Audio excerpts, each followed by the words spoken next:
guys, if it's Valentine EX Turk, hope you like the new intro that I just put. I just wanted to change things up a little bit. Plus, my mixtape thing didn't get really approved. So, anyways, we're going to be talking about Final Fantasy artwork. We're going to be talking about stuff that got cut out of Versus 13 or unused artwork. You know. And I'm drinking a Heineken mixed with a Sprite. I love import beers. So, got a little bit of alcohol. So let's go ahead and read the article. I'll put the article a little bit lower. Right. Official original designs for story detailing for Versus 13 and Final Fantasy 15 surface. Today, Square Enix had a community event for Japan, Final Fantasy fans, and Associated Press, among other fan service materials like concept art from characters already present in the finished game in the Ultimania book, etc. The people who attended got to see unused artwork sketches, which were severely multiple rewrites evolved from the Fabula Crystallis Novia spin-off versus 13 Final Fantasy versus 13 to the latest mainline installment of the Final Fantasy franchise. Final Fantasy 15, thanks to Twitter user Haruki Game. I'm not good with Japanese names, so do not come after me, angry weeaboos. We have some pictures of the event. So we see a picture of Luna Freya. I mean, not Luna Freya. Stella. Now I'm gonna be playing devil's advocate in here. You know, concept wise, I'd like to have Stella instead of Luna Freya, but that's just me as a concept person. Two, Stella was a little bit hotter than Luna. But at the same time, I'm kind of glad they changed that out, because if they would have kept Stella, they would have to keep everything the same. Don't get me wrong, I like the Versus 13's concept a lot better because none of the stuff was cut out like 15 was. But it is what it is. It is what it is. This is not the first time video games did cuts and changes to make the game completely new. You know, they took some stuff from Metal Gear Solid Ground Zero, the bad, awful one, and put some of the elements in the Phantom Pain. So, and they have done it with other video game series too. So, and then we got Ravis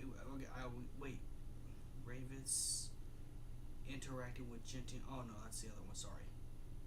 Okay, we have more of Gentiana, Stella, which doesn't really make very much difference in the game because it was the same relationship with Luna and Gentiana. Ravis interacting with Gentiana. Yeah, that was never in the game. Never. I made fan theories based off of it, but you know, what they are is what they are, fan theories. So, Noctis and Stella speaking by phone. That should have been in the game instead of the book. I don't know where Tabitha thinks it's romantic to write in a book and stuff like that. Text could be romantic too. Yeah, man, you don't have to just send nude text, you know. You don't have to just send lewd stuff, you know. Yeah, man, you just, you know, I don't know. But that's just me right there. I guess maybe I don't have that completely old school fashion, but correct me if I'm wrong. You really don't need, you know, you can still be romantic on the phone. I don't see why you can't. I don't know why Tabitha made the change that was severely unnecessary. Okay. Noctis interacting with Umbra's human form. You know the dog Umbra? That actually was a human. We just don't know what happened because remember, Tabitha put story cuts in Final Fantasy 15. And I know people are going to get mad and cuss me out like, oh, how dare you? You play a lot of Final Fantasy 15, you're a hypocrite. I love the game. But you got to acknowledge that they made story cuts on purpose. So you would have to buy all their all their DLCs. It's a marketing tactic. And for you to say it's not makes you a corporate slave. Just saying. Don't get me wrong, I bought Episode Prompto and Gladiolus. But I'm calling it out for what it really is. It's a marketing thing. It's about business. It's about increasing the size of the dollar bill by purposely making story cuts, even small ones that don't matter. Now, verse steal and an unidentified male character. So verse steal is constant. Now, this could be at least an older or younger version of Caligo, or this could actually be General Sephiroth, because there was supposed to be a high general that was respected in Niflheim. It's still in Final Fantasy 15, because if you look at the Magitech engines and see the SE, they honor Sephiroth. Now, I know that they were really trying to play with our, nostalgia, and they did a good job doing that, because Lunafreya became Eris. Technically, I'm sorry, that's too soon. It was a dark joke, but it's true. Luna became Eris pretty much, and Arden became the Sephiroth-looking villain. But nonetheless, General Sephiroth. There's a difference. Sephiroth could be who Versteal is talking to, because Sephiroth was really highly respected in the Niflheim Empire. So I'm pretty sure General Sephiroth lived in the time when Emperor Idolus was a lot younger, or at least before Kingsglaive, or before any of that. Probably during the time of King Regis's journey, which in the King's Tale, or even years before, like probably during, I'm gonna predict, during Morius Lucius Caelium, Regis's father, Noctis's grandfather's journey.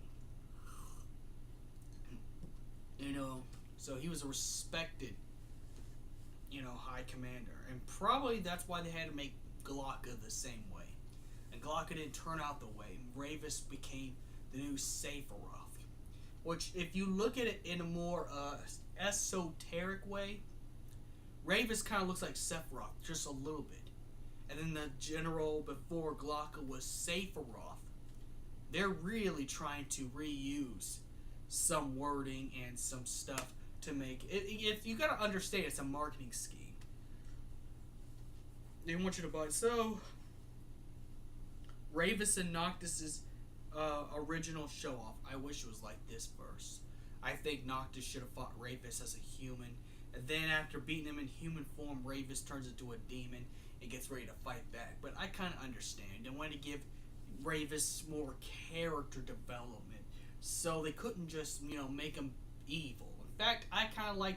I like the change for Ravis. I like Ravis becoming a good guy and changing his ways and realizing he was wrong about everything. That it wasn't King Regis's fault.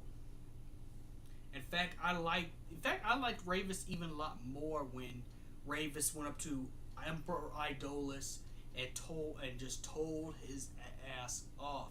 Just told him off. Just told him, look, you ain't the king. Get off the throne. What are you doing, Idolus? Sure, it got killed, but I don't think there's people that complain say Ravis should have stayed as a villain. I don't think so. Ravis was good as it is because he was a villain. He was an anti-hero. He was like, he was an anti-hero. He didn't really want to do bad. It's the fact he was faced with situation. In fact, we needed better rival characters because I'm sorry, but Cypher Almazi is a shit rival character. He is. There's no redeemable value with Cypher. Cypher's just a sad fruitcake who lost his woman to an alpha male, Squall, and he's salty about it. Ravis is a lot more than that. Ravis is a misguided child, brainwashed by the Niflheim Empire, and all he had was the Niflheim Empire after his mother's death. So that's why he served under the Niflheim Empire. But his last actions made him better. I like the new Ravis. I don't think they should go back to old Ravis. Identify me. Oh, here's... Okay, this must be a rough version of Dino. Okay, but that's still the same scenes. They just changed Dino's hair and gave him a Italian mafia dude accent. Scenes of Alticia invasion. Yeah, but about that, they changed so much. It was not even like the trailer. it was not even like the trailer. Like, you saw Verstale coming into Altissia, you saw Magitech forces and stuff like that, and a bunch of soldiers and stuff like that. They just skipped to the fight with Leviathan. You just fight a few soldiers and you have to fight Leviathan. But again, like I said, maybe this might be an episode Ignis, probably. Again, they're purposely cutting content and saying that it couldn't be helped just so they could sell it again. Just realize that's what the reality of the situation is. So yeah, this is pretty much all the stuff. Now, there are some things I want to personally talk about. I think Idolus Outercrap should have been the villain. Should have been the main villain. He should have been the main focus. But I get why they had Arden as the main villain, because it's about marketing. And Arden looks a lot better, since Arden looks like... It says Final Fantasy games with good-looking villains like Kuja, Sephiroth, and even Kefka, because if you've seen Kefka without his makeup, oh yeah. But nonetheless, have you ever noticed all the good-looking villains in Final Fantasy are the ones that bring all the cash? I think that's what they're trying to do. They're trying to... I can feel that they're trying too hard, because Idolus Outercrap should have been the main villain. Just like it was in Versus 13. Versus 13 was supposed to be one of the big leaders of the Foul Sea. But they changed so much. It reversed the roles, because now the Foul Sea are good guys. They're known as the Astrals. I don't care what you say. I still think Fabula Crystallis Novia still affects Final Fantasy 15. Damn. I gotta quit drinking. But anyways, you know.